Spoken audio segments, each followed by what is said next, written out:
What's up, everyone? This is BigPowner, and I am here to do an amulet craft. Realistically, there's not a huge chance of me having success in making something that's actually good for my build. I kind of just wanted to do this. Uh, they wind up removing dual curse, but something they didn't remove, or at least is not listed as something they have removed. It hasn't been in their patch notes. Is they haven't removed the +2 to all skill gem levels. The reason why I'm attempting this is because I just crafted a quiver where I was already in a place where I was really nice HP wise, and I got a really high HP roll, which makes it so that I can craft in something else and I don't absolutely have to have HP. I do want I would like to have it. I mean, if in this craft I happen to end up hitting HP, that wouldn't be something that I'd hate. But my main goal for this is I want to add more damage. And by doing it this way, I'm actually adding defense and offense because I'm adding to the level of all cold skill gems and to the level of all dexterity gems, which the dexterity is a lot bigger boost. And the reason why it's a lot bigger boost is because I hit my awakened cold damage, I hit my ice shot, I hit my cold penetration, and then I hit all of these: phase run, summon ice golem, blood rage, haste, hatred, Herald of Ice, Precision, and my Arctic Armor.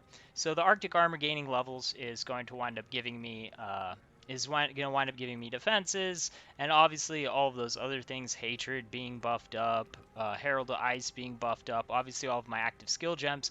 Those are all going to be big damage boosts. I could have also gone with just the dexterity skill gem level and then gone with either cold penetration on my redeemer influence, or I could have gone for percent physical as extra cold damage. I now actually have a lot of added damage. I probably would have gone with penetration at this point. Once again, I already have a ton of penetration. Between penetration and debuffs, I'm like 100 and I don't even know, over 100%, well over 100%. I know that. So at this point, I wanted to make something cool. This will be really good for my build. The thing that you have to realize is even the cold damage one, they're both going to be adding to my Arctic armor, which is defensive, and then also all these other gems. The cold isn't going to hit as many things, but it will hit the Arctic armor, so I'll get a +2 to my Arctic armor, which I need to hit that with a Vol, and if I don't hit it, I need to take and buy a higher level one. Um, but Herald of Ice is still going to get hit by the level. Hatred is still going to get hit by the level, which I need to get 21s of those also. I really hadn't been playing this build until a few days ago, since early league, because I was trying not to only play Ice Shot all league. And then the cold damage skills is also going to hit my cold penetration, my ice shot, and my awakened cold damage. So that is all going to be good. The rest of these aren't going to get hit by either one of these, but there's going to be a lot of total increases. The thing that you have to note for this is I am using an expensive base. I'm using an item level 86. From what I've seen on the market, they start at like 1 exalt, so this is not a cheap craft. And then you're going to have to get the plus skill gem levels on them, and then you're going to have to use an awakener orb, and there's a high chance of this failing. And I want you guys to understand that you're definitely going to have the 2+1 skill gems, but you're probably going to want more stuff on there. The nice thing about this is they're both going to be in prefixes, so we're going to have a chance. If there's an open slot on the top, if there's nothing there and we don't like the bottom, we can craft on prefixes cannot be changed, and then we can wipe it. This gives us a chance to multi-mod and then craft on 2 mods that we really want, and then throw on an Exalt Slam and hopefully wind up with something we really like. Once again, like I said, this is an expensive craft because in that scenario, which is one of the scenarios that could likely wind up happening, you're talking about 2 Exalts for your multi-mod, 2 Exalts for your prefixes cannot be changed, then the wipe, then crafting on what you want. Just looking at that, if that were to be the result, you're talking about like close to 10 Exalts. The other thing that could happen is you could winding up with a ton of garbage on it. There could be no slot for you to wipe the top, and you could wind up having a situation where you're having to try to annul or beastcraft You could wind up losing it, and then at that point, you are not really going to have the chance to get the two plus the skill gem levels outside of sheer luck, which these are pretty rare mods. Um, Let me go ahead and tell you how rare these are. So if we fail on the initial part, you're talking about the to gem skill levels is a 250. It's not that bad. It is still pretty rare. And then the hunter mod is going to be a 200 stat, so rare. It's not uber rare, but remember there's 3 of those that we can hit, and getting those two things together is probably going to be really hard. There is a saving grace on this. The hunter is going to add a lot of stuff that's bad for the amulets, and that's why I'm saying this could turn into a really expensive craft. There is stuff on the hunters that is going to be, you know, possibly really good if we wind up going to chaos spamming, or you know, scour alchemy, or we wind up going to fossil crafting. Honestly, this is probably going to just be like a spam. If you fail, you're going to wind up spamming and hoping that you get lucky. In the case that we wind up failing, we're probably going to wind up wanting to go with something like if we go with fossils, we're probably going to wind up wanting to go like prismatic, or prismatic with frigid fossils. The reason why is because we do have on the hunters mod damage penetrates percent of elemental resistances, and then we also have on the Redeemer, we have damage penetrates number of percent cold resistance, so we could wind up getting something like that.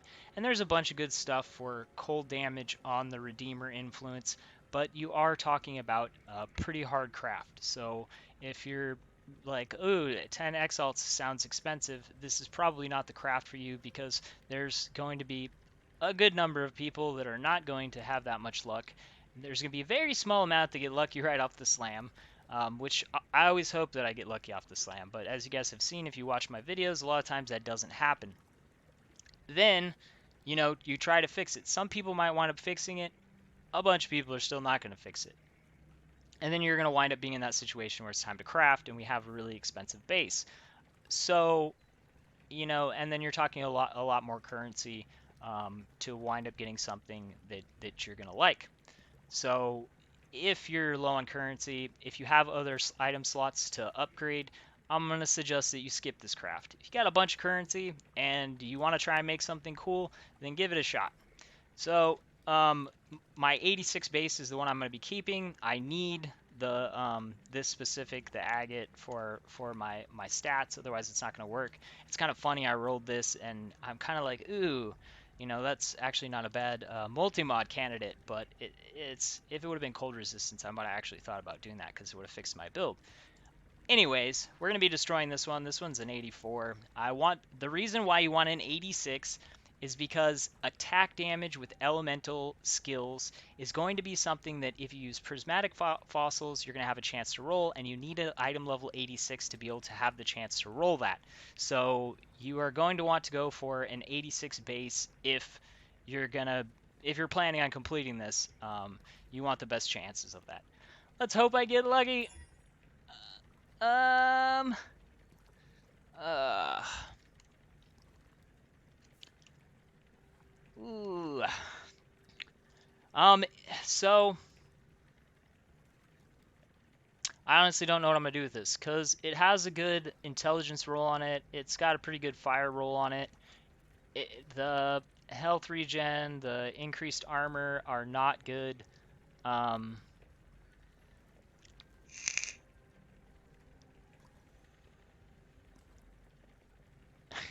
All right, I'm gonna do it.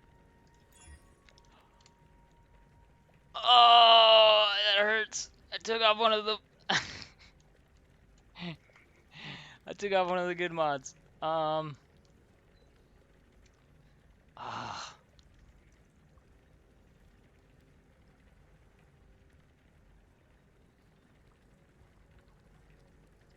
Well, I've still got a 50-50 if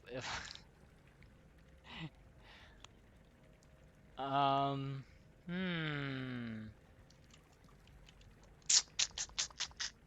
I don't know what I want to do. Now let's. No, I didn't get... Oh, that hurts. Alright, I ruined it. If I could have opened up the, if I could have opened up the increased armor, or if I could have wiped the bottom, if I would have landed one more on the bottom, then I would have been in a situation where I could have multi-modded the bottom. Honestly, I probably wouldn't have. It just wasn't the result that I wanted, and that's something you have to consider. You guys might have been like, "Oh, that's pretty nice," but I'm not. I'm not. I wasn't going to be happy with that. That was kind of a. It's kind of a waste of. I wouldn't have done anything with it. So I took the risk and it didn't turn out. Hopefully it'll turn out better for you guys, but don't expect it to. This is probably going to be a long craft for me, so I'm not going to be recording this one because this is going to be a harder craft than the quiver craft, and I only did a portion of that one, and that was almost an hour-long video. Anyways, thanks for watching. Peace out.